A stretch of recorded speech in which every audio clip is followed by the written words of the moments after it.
think you're muted. We're live. Ok. Buenas noches, doctor Velázquez. Espero que esté muy bien. Gracias por estar acá con nosotros en Latinos en Spokane, acompañándonos para darnos más información sobre lo que está pasando con COVID, las vacunas y el booster shot. Gracias y buenas noches. Tengo una presentación con unas cuantas slides para poder tener una conversación. Después contestamos cualquier pregunta que tengan. Así es, vamos a estar platicando sobre este tema importante de COVID-19, las vacunas para los pequeños y el booster shot. Si tienen algunas preguntas, nos pueden mandar por texto. Aquí estamos en vivo en Facebook. También pueden mandar por mensajito y al final vamos a hacer las preguntas. Ok, doctor Velázquez, ¿quiere que comparte la presentación? Ok. Sí, tienes que hacerlo, tú eres el host. Ok.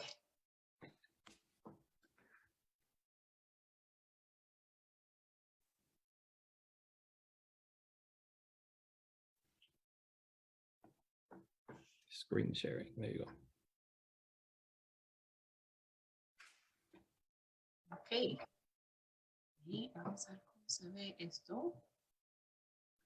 Es que yo solo veo una parte. Ok. Ahí estamos. Ok, gracias. Ok, iniciamos. Ok, buenas noches a todo el mundo. Hoy vamos a hablar un poquito de dónde estamos con las vacunas. Y la razón para eso es que en las últimas 3-4 semanas ha habido mucha información nueva en términos de tercera dosis, booster shots, que no es lo mismo que una tercera dose, una tercera vacuna. Y también vamos a hablar de inmunización pediátrica un poquito, porque todo eso ha pasado en las últimas 4 semanas. Si piensan, hace un tiempo atrás, empezando en septiembre, hubo muchas conversaciones en términos de qué tipo de paciente necesitaría una tercera dosis de la vacuna. Más tarde, en octubre, empezamos a hablar de los boosters y yo le voy a explicar la diferencia entre los dos. Y en las últimas semanas o 2 semanas hemos estado hablando de vacunas para aquellos que son de 5 a 11 años de edad y hemos visto muchas clínicas en Spokane. Y el viernes pasado hubo una nueva noticia en términos de booster shots para todos aquellos que son de 18 años y mayores.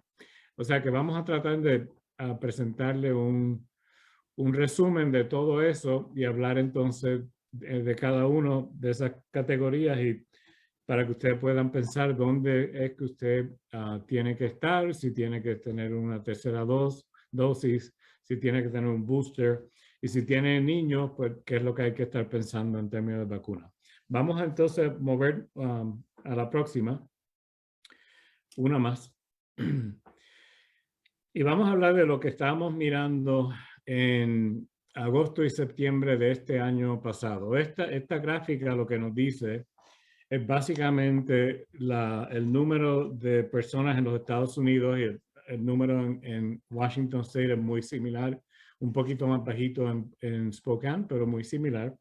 Lo que esto nos dice que cuando empezamos a administrar las vacunas en enero, si cuenta los meses para el momento en que llegamos entre julio y agosto, la mayor parte de la gente que se había inmunizado temprano en enero, febrero, marzo e inclusive abril, por ejemplo, mucha gente cogió la vacuna en marzo y abril, están 6 meses o más después de haberse inmunizado. Y la razón por la cual eso es importante es que porque nosotros sabemos ahora que para las vacunas lo que es normal es que la respuesta de anticuerpos empieza a bajar sobre el tiempo. Y la razón por la cual eso sucede es porque cuando usted tiene una infección o le dan una vacuna y los dos son procesos normales, su cuerpo responde con una respuesta de anticuerpos que no es muy específica. Básicamente todos los anticuerpos que le puede tirar empiezan, esa es la respuesta inicial a una infección o a una vacuna. Según va pasando el tiempo, el sistema inmune aprende específicamente a qué es lo que está reaccionando, y parte de eso es que los niveles de anticuerpos empiezan a disminuir, pero entonces en su cuerpo usted tiene células de memoria, células B de memoria y células T de memoria, que son las que recuerdan a largo plazo qué fue lo que se expuso la persona para causar esa respuesta inmune. O sea que nosotros sabemos que la respuesta inicial de anticuerpos va bajando. Lo que no sabíamos es cuánto tiempo se tomaba. Y ahora sabemos que por la mayor parte de las vacunas, sea Johnson & Johnson, Moderna o Pfizer, entre 6, usualmente alrededor de 6 meses, el nivel de anticuerpos ha bajado. Y por eso es que esta gráfica es muy importante, porque nos dice que entonces muchas de las personas que se inmunizaron primero, eran personas de alto riesgo por edad, ocupación o condiciones clínicas. Están entrando ahora en un periodo de tiempo donde lo más seguro es que necesitan un booster. Y si ustedes piensan, básicamente todos los años nosotros tenemos un booster del flu vaccine. Muchas vacunas requieren 2 o 3 dosis, por ejemplo, hepatitis A y B son 2 dosis, HPV son 3. O sea, dependiendo de la vacuna, para tener la respuesta inmunológica que uno tiene que tener, puede que ser más de una dosis y puedes necesitar un booster. Por ejemplo, el tétano es cada 10 años y la razón para eso es porque depende de qué tan rápido el agente infeccioso tiene mutaciones. Y nosotros sabemos que el COVID tiene mutaciones por lo menos 2 veces al mes. Y hasta ahora hemos identificado como 14,000 mutaciones distintas, no todas son importantes, y hemos identificado entre 2 y 4,000 variantes distintas.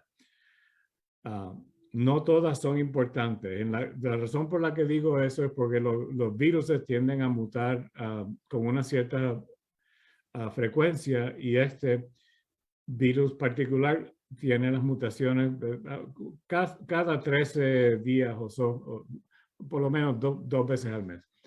Por lo tanto, nosotros sabemos que para mantener esa respuesta inmunológica a largo tiempo vamos a tener que trabajar un poquito más con boosters y modificando las vacunas, que de hecho eso es lo que se hace todos los años con la vacuna del flu. Todos los años, en febrero, entre febrero y marzo, se hace un análisis de cuáles son el tipo de flu que está más común en influenza A e influenza B. Y en la base de eso se determina cuáles son los 3 tipos de influenza que la vacuna de flu tiene que cubrir ese año. Eso lo hacemos todos los años porque cambia. Lo que teníamos el año pasado no es necesariamente lo mismo que tenemos ahora. O sea que los virus siempre han tenido esa actividad de mutar y cambiar. Y como ustedes saben, COVID específicamente con la variante Delta tiene unas mutaciones que lo hacen bien efectivo en transmisión, y por eso es que hemos visto tantos casos, no solamente aquí, pero alrededor de los Estados Unidos, alrededor del mundo. O sea, que vamos entonces a mantener en la mente estos 6, 7, 8 meses desde que la persona recibió las 2 dosis de vacuna de mRNA, porque el tiempo para de las vacunas de Johnson & Johnson, que es una solamente, es un poquito más corto, y yo les voy a enseñar eso. Próxima, por favor. Cuando hicimos ese análisis en octubre, basado en los distintos grupos en términos de edad, identificamos que si se aprobaba un booster, más o menos cerca de 100 millones de personas en los Estados Unidos mayores de 18 años cualificarían para eso. ¿Okay? Y si ustedes se acuerdan, la población total de los Estados Unidos es como 320 millones, o sea que básicamente una tercera parte. Y lo que está básicamente no está representado aquí son aquellos que son 18 años y menos, que son, dependiendo de qué parte del país está, pueden ser hasta 20-25% de la población, dependiendo de dónde estamos. La razón por la cual les enseño esto es porque les da un poquito de idea de, número uno, cuáles son las vacunas que se utilizaron más comúnmente. Pfizer, porque tenía mucha más availability, estaba disponible.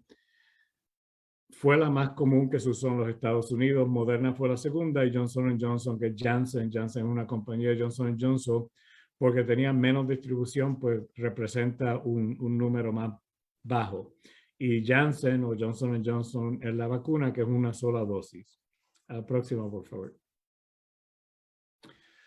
¿Cuál es la diferencia de un booster y una dosis adicional? Ok. Vamos a empezar con la dosis adicional, que fue lo primero que identificamos. Dosis adicionales usualmente son reservadas para personas que no tienen una respuesta inmunológica normal. Y no tienen una respuesta inmunológica normal porque tienen una inmunodeficiencia, tienen una enfermedad que afecta el sistema inmune, por ejemplo, cáncer. Están en terapia que puede afectar el sistema inmune a corto y a largo plazo. Por ejemplo, personas que usan muchos corticosteroides tienen una inmunosupresión que es secundaria a la terapia. Y nosotros sabemos que esas personas no tienen una respuesta inmunológica apropiada. Por lo tanto, esos fueron el primer grupo de personas que se identificaron para tener una tercera dosis. Y una tercera porque se identificaron primero para las vacunas mRNA, que son Pfizer y Moderna. Si usted o alguien que usted conoce o alguien en la familia cualifica y si va al website del CDC hay una descripción bien larga de todas las condiciones que cualifican. Si usted o alguien en su familia, algún vecino que conoce, usted cree que necesita una tercera dosis, es importante que chequeen eso para que reciban su tercera dosis a lo más pronto posible. Eso es, por definición, una dosis adicional. Por ejemplo, pacientes que tienen inmunodeficiencia, no es raro para ellos recibir 2 dosis de la vacuna del flu, porque la primera no causa una respuesta inmunológica suficiente. La segunda ayuda a aumentar esa respuesta inmunológica y traerlos a un nivel donde tienen más protección. Eso es una dosis adicional. La diferencia entre una dosis adicional y un booster, el booster es para personas que sí tuvieron una reacción inmunológica normal, y la reacción inmunológica normal primaria es la que prepara el sistema inmune, y el booster es un recuerdo que le presenta el antígeno que causó la respuesta inmune, en este caso el virus, al cuerpo. Le dice, ¿te acuerdas que cuando viste esto no es tuyo, esto es extraño? Tienes que estar seguro de que puedes montar una respuesta inmunológica. Eso es lo que un booster hace. Es un recuerdo, es un challenge que le dice, ok, acuérdate que viste esto, tienes que atacarlo de nuevo. Y por eso es que se llama un booster. Y si tú piensas, por ejemplo, si tienes niños pequeños, un booster seat. El booster seat, tú lo sientas para que estés más alto. Esto es lo mismo que hace. O sea, aumenta esa respuesta. Y eso, por eso se llama booster en vez de dosis adicional. Y la recomendación ahora, en este momento, es 6 meses hasta la segunda dosis de Pfizer o Moderna. Por eso es que esa gráfica la enseñé al principio, es bien importante.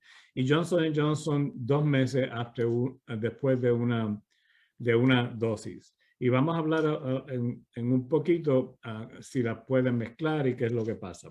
Próxima, por favor.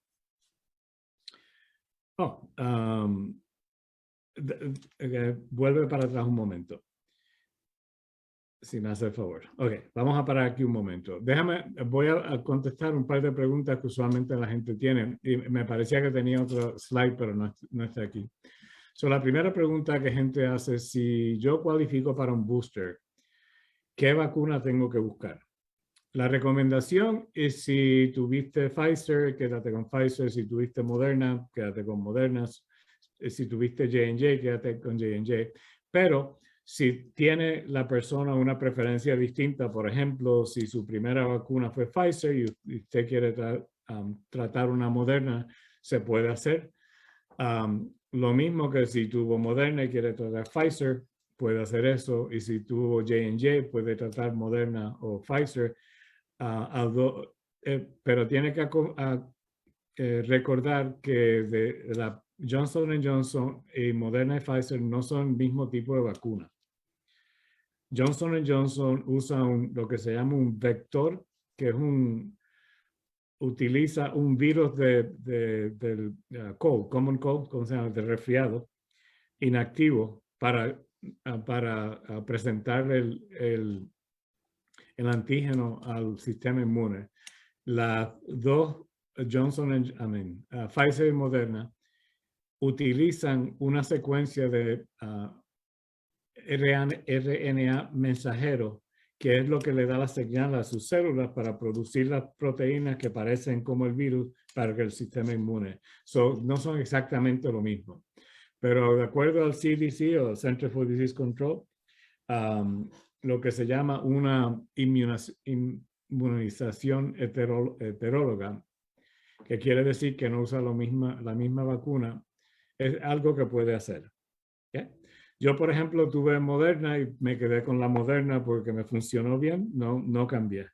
Pero yo conozco gente que tuvieron Pfizer y ahora van Moderna, o tuvieron Moderna y tienen Pfizer porque había porque estaba más conveniente. O sea que las puedes mezclar, pero la recomendación inicial es quédate con la misma que tenías inicialmente. Y si ven las clínicas que se están abriendo en muchos sitios, muchos de los doctores, clínicas, etcétera, simplemente lo único que tienen que hacer es preguntar o cuando se registre qué vacuna va a tener. Por ejemplo, este sábado había una clínica en el Native Project y tenían Pfizer. O sea que todo el mundo cogió Pfizer que estaba allí. ¿Okay? Próximo, por favor. Esto es lo que estamos ahora mismo en Spokane County y estamos usando los dos grupos de edad que se estaban utilizando para determinar cuánta gente está inmunizada. Si vemos a los 16 y más, como 62% de la población que son 16 años o mayores están inmunizados. Y si lo mira a los que son 12 y más, es como 60%. La razón por la cual no tengo de 5 a 11 es porque ya empezamos esta semana pasada a hacerlo de 5 a 11. La próxima vez que tengamos esta conversación, tendremos entonces una tercera categoría que será de 5 a 11 o 5 a 12 para que ponerlos todos esos juntos. Y la razón por la cual la gente le enseño esto en los Estados Unidos es sobre 70% y en el estado de Washington es sobre 70%. O sea que estamos un poquito atrás, pero cada día movemos un poquito más. Y con todas las clínicas que yo veo que están pasando, especialmente todas las clínicas pediátricas, estos números van a mejorar mucho en las próximas 2 o 3 semanas. Una de las recomendaciones que nosotros estábamos haciendo es que si era posible y no se había vacunado, que se vacunara antes de Halloween Y si no se vacunó antes de Halloween, por lo menos 2 semanas antes de Thanksgiving. La razón para eso es porque son 2 fechas en que la gente usualmente se reúne. Y si está vacunado, pues entonces el riesgo es mucho menor. Próxima, por favor. Vamos a hablar de los niños de 5 a 11, porque ese fue el último grupo que se aprobó en las últimas 2 semanas. Y la razón por la cual fue el último grupo que se aprobó en las últimas 2 semanas es porque los clinical trials empezaron con adultos.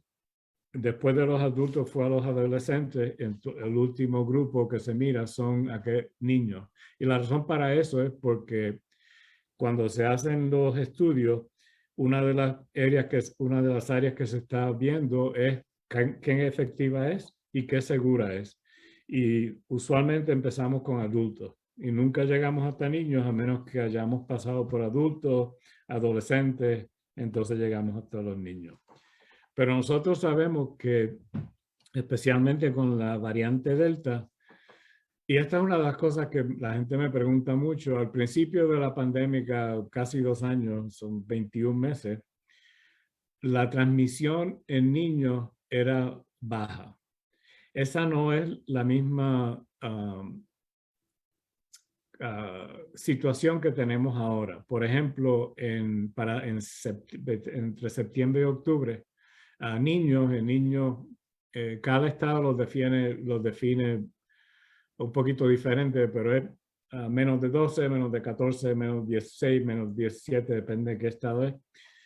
Para niños en los Estados Unidos llegaron a ser hasta el 27, 28% de todos los casos nuevos, cuando usualmente no eran más de 10 o 12, 13, 14%. O sea que vimos muchos niños no solamente que eran positivos, pero también tenían enfermedad. Por ejemplo, la semana pasada teníamos 3 niños en el hospital, 2 de ellos en intensivo pediátrico. Y por los últimos 2 meses hemos visto muchos niños en el hospital. Por ejemplo, a mediados del mes pasado se habían reportado 1.9 millones de niños y más de 8,000 hospitalizaciones, que es mucho más de lo que se había visto antes. No solamente eso, pero hemos visto otras condiciones asociadas con el COVID, por ejemplo, el long COVID. Niños que están enfermos por 2 y 3 y 4 meses. Hemos visto también el síndrome multisystem inflammatory syndrome in children, que es MI.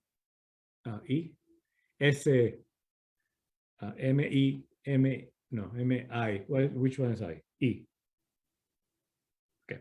MISC, que es un síndrome raro, pero hemos visto eso en niños. En Spokane hemos visto 9 casos hasta ahora. La mayor parte de eso en los últimos meses. Es un síndrome que afecta a todos los órganos del cuerpo con una reacción inflamatoria. Y doctor, si puedo preguntar, ¿esto se ha dado por la variante Delta? ¿Estos incremento de casos COVID entre niños? Exacto. El aumento lo puedes detectar específicamente con Delta. Si tú miras la curva de la distribución de Delta por los pasados 3 meses, Delta básicamente desplazó a todas las otras variantes. Y cuando hacen la secuencia genética en Washington, en la secuencia genética en los Estados Unidos, Delta es básicamente 100% de todos los casos. Y nosotros sabemos que es mucho más transmisible. Si, por ejemplo, seguro que han visto en las noticias que hemos estado hablando de las escuelas por las pasadas 4 semanas, porque el número de casos en escuelas o niños que están en escuelas, no por las escuelas, pero que son niños que están de años de edad escolar, la tasa por cada 100,000 habitantes en niños era básicamente 200 casos por 100,000 más alto que el resto de la comunidad. Y esos son todos niños jóvenes, menos de 17 años. Y muchos de ellos fueran entre los 10 y los 14 años. Y es básicamente por la infectividad de la variante Delta. Y una de las cosas que pasa cuando niños se lo convierten a positivo o están enfermos es que no pueden ir a la escuela. Y están perdiendo año académico, están perdiendo actividades. Y una de las consideraciones en vacunas para niños es como medida de salud pública, podemos prevenir infección en transmisión en niños, y si la respuesta es sí, entonces usualmente las vacunas se hacen disponibles. Próxima, por favor.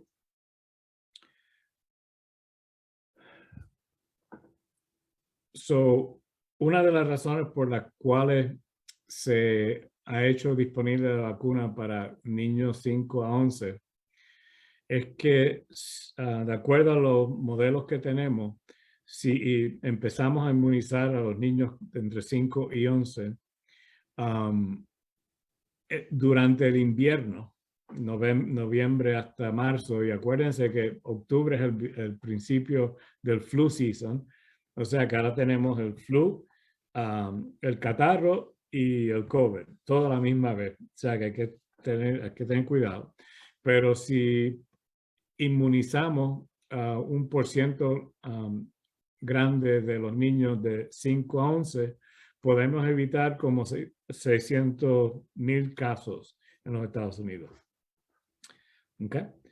Now, nosotros sabemos que puede disminuir la transmisión de variantes, pero no necesariamente evita la generación de nuevas variantes. Las nuevas variantes suceden por mutaciones, y las vacunas no previenen mutaciones. Las vacunas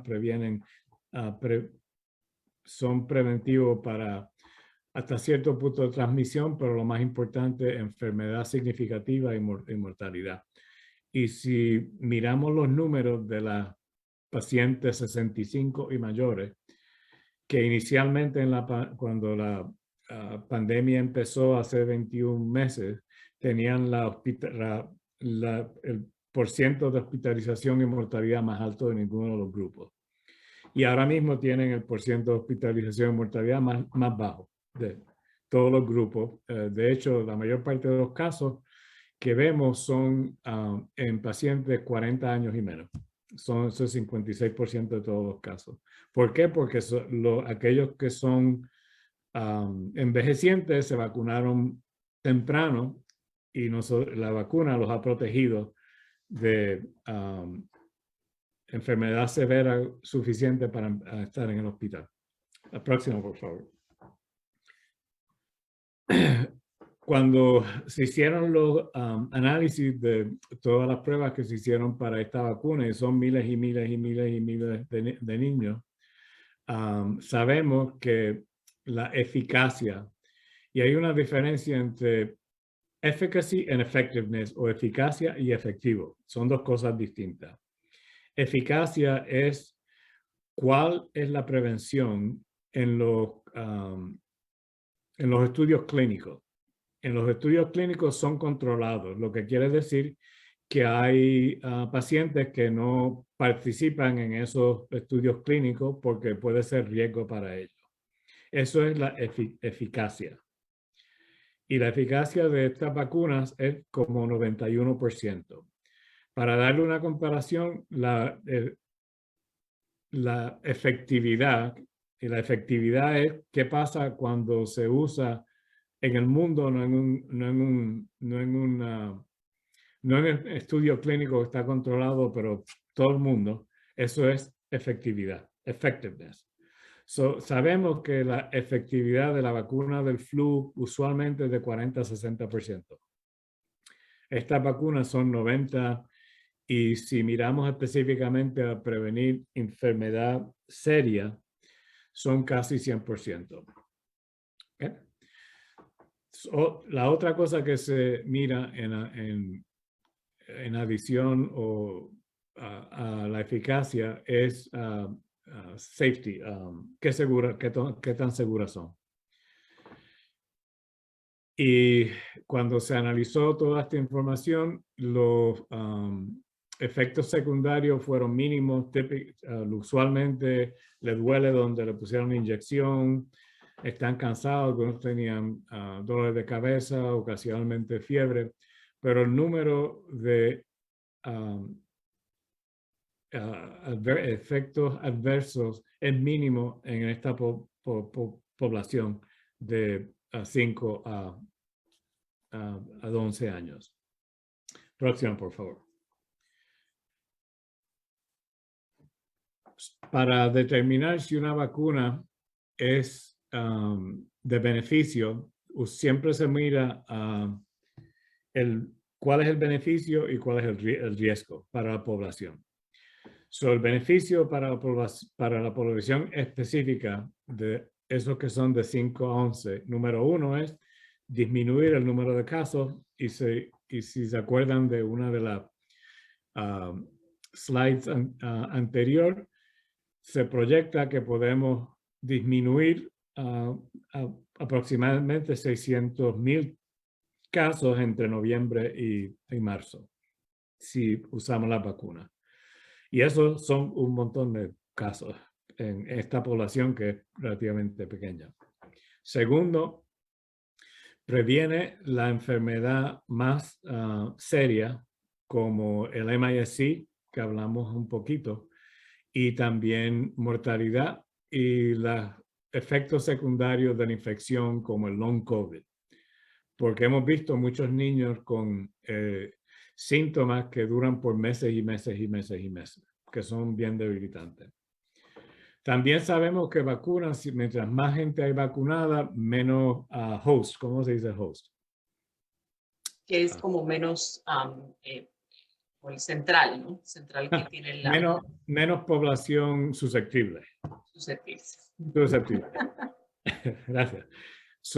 Mientras más gente está vacunada, menos población susceptible. Por ejemplo, cuando estaban mirando a Thanksgiving, una de las recomendaciones que el CDC está haciendo, si usted y su familia están vacunados, pueden estar indoors, adentro, sin máscara. ¿Okay? Y eso es una de las ventajas de vacunación. No quiere decir que previene todo, porque no hay ninguna vacuna 100%. No hay ninguna vacuna que sea 100%. Pero estas vacunas son bien, bien efectivas comparadas con otras vacunas. Y una de las razones principales para mirar la vacuna en los niños es la edad escolar es bien importante, no solamente por las actividades académicas, pero nosotros sabemos que ese tiempo en la escuela es bien importante en términos de desarrollo mental, de desarrollo emocional. Es cuando uno desarrolla personalidad, relaciones, hace amistades, se inspira porque conoce un padre o una madre que uno dice, wow, yo quiero ser como ellos, yo quiero ser como Jennifer. O tiene un maestro, una maestra, un coach que lo inspira. O sea, hay muchas razones por las cuales es importante para niños de edad escolar poder participar en toda la experiencia de escuela, que no solamente las actividades académicas. Y ese es uno de los beneficios que se sabe. Próximo, por favor. ¿Cuáles son los riesgos potenciales? Pues empezando con el último, lo que se llama reactogenicidad o reactogenicity. Reactogenicidad o reactogenicity es cuando su cuerpo reacciona a un agente extraño con un virus. En este caso son las proteínas del virus que la vacuna promueve y le causa dolor en donde se inyecta. Se siente cansado, alguna gente tiene fiebre. Por ejemplo, me administraron el booster hace 2 semanas y por como por 12 horas yo tuve una fiebre que subía y bajaba. No me sentía mal, pero tenía una temperatura que yo me estaba chequeando la temperatura cada hora para estar seguro. O sea que reactogenicidad es parte de la respuesta normal inmunológica, pero uno siente síntomas. Lo que siempre decimos es si tiene una fiebre, pues quédese en cuarentena porque puede ser que tenga el virus, ¿verdad? Y si dura 24 horas y se va y no toma aspirina, no toma nada, pues entonces lo más seguro es que es por la vacuna.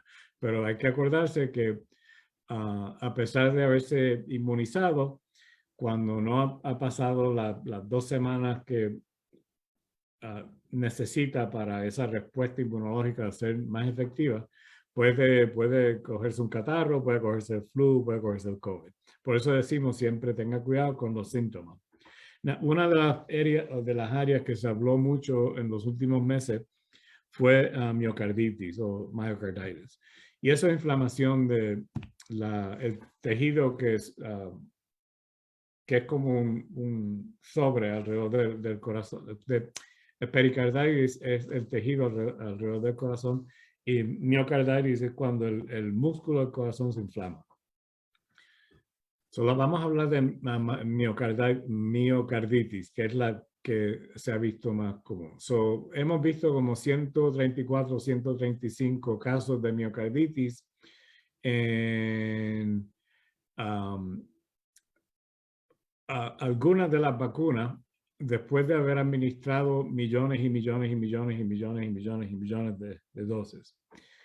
La mayor parte de los casos son en personas jóvenes, usualmente menos de 30 años, usualmente más joven que eso, usualmente varón, y la mayor parte de los casos se resuelven sin mucha terapia, más bien monitorear para estar seguro de que no tienen complicaciones.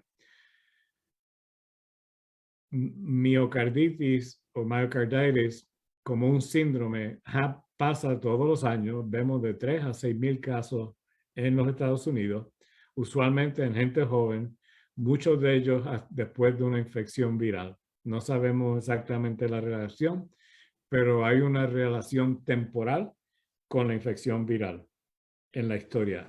Lo mismo que con las vacunas, vimos una relación temporal que muchos de estos casos habían sido inmunizados en las últimas 2 o 3 semanas. Por lo tanto, no sabemos si es causativo, pero siempre le decimos a los pediatras, a los family physicians, acuérdate de preguntar en el historial si tienes un caso de miocarditis o pericarditis, esta persona está vacunada y cuándo fue esa vacuna. En los análisis que se hicieron para hacer la vacuna disponible no se vieron ningunos casos de pericarditis o myocarditis. Pero siempre mencionamos eso porque es importante estar al tanto para que podamos acumular más información para saber si en realidad hay una relación directa o no. ¿Okay? Y ese es el riesgo que se ha estudiado más porque es el único riesgo en donde hay una relación temporal que se ha probado científicamente. Ha habido muchas otras conversaciones en términos de otros efectos secundarios, pero no ha habido la evidencia clínica para eso. Uno de los efectos secundarios, no efectos secundarios, para una de las condiciones clínicas que se están mirando ahora mismo es en términos de si hay alguna relación con anormalidades de menstruación. Lo difícil de eso es que anormalidades de menstruación son bien comunes. Usualmente, muchas veces no sabemos qué las causa, pero se están siguiendo. De hecho, hay un estudio que se está corriendo ahora mismo para estar seguro de que no hay relación ninguna con las vacunas. Aparte de eso, yo he oído muchas cosas, pero ninguna tiene la evidencia científica de que tienen relación. Próxima, por favor. Y aquí vamos a parar entonces y ver si alguien tiene preguntas. Yo traté de contestar a muchas preguntas según iba hablando, porque esto, primero que es bueno hacer preguntas. Si no está seguro, pregunte. Y si yo no soy, yo averiguo y le dejo saber. Le mando la información con Jennifer o la mando directamente. Y el punto de todas estas conversaciones es proveer mucha información para que todos podamos entonces tomar una decisión, que la mejor decisión que podamos. Y usualmente la mejor manera de tomar una buena decisión es tener mucha as much information. La más información La posible. más información posible, exacto. Sí. Pues yo tengo unas preguntas que han llegado durante el día y aquí va una. Un ejemplo, a mí me dio COVID. Si una persona le da COVID entre su segunda vacuna y después se quiere vacunar para la tercera, ¿se debe esperar algún tiempo? Muy buena pregunta. Déjame contestar dos preguntas con esa. Primero, si usted tuvo COVID, vacunarse es la mejor defensa. Y la razón para eso es porque de entre 4 y 9% de las personas que tienen COVID no desarrollan una respuesta inmunológica adecuada. No sabemos por qué, pero sucede. No solamente eso, pero los anticuerpos que se generan son más específicos a la variante que tuvo. Por ejemplo, si tuvo COVID hace 6, 7, 8 meses, no, lo más seguro que no tiene anticuerpos neutralizantes contra la variante Delta, porque esa es una variante nueva. Segundo, si usted tuvo COVID y se vacuna, esa combinación le da la mejor respuesta inmunológica que puede conseguir. Entonces, la pregunta que hicieron, lo que se recomienda es si estuvo enfermo, tiene que poder, ¿cómo se llama? Meet the criteria. Tiene que satisfacer los criterios para una persona que se va a discharge de isolation. Como dar de alta. Es dar de alta.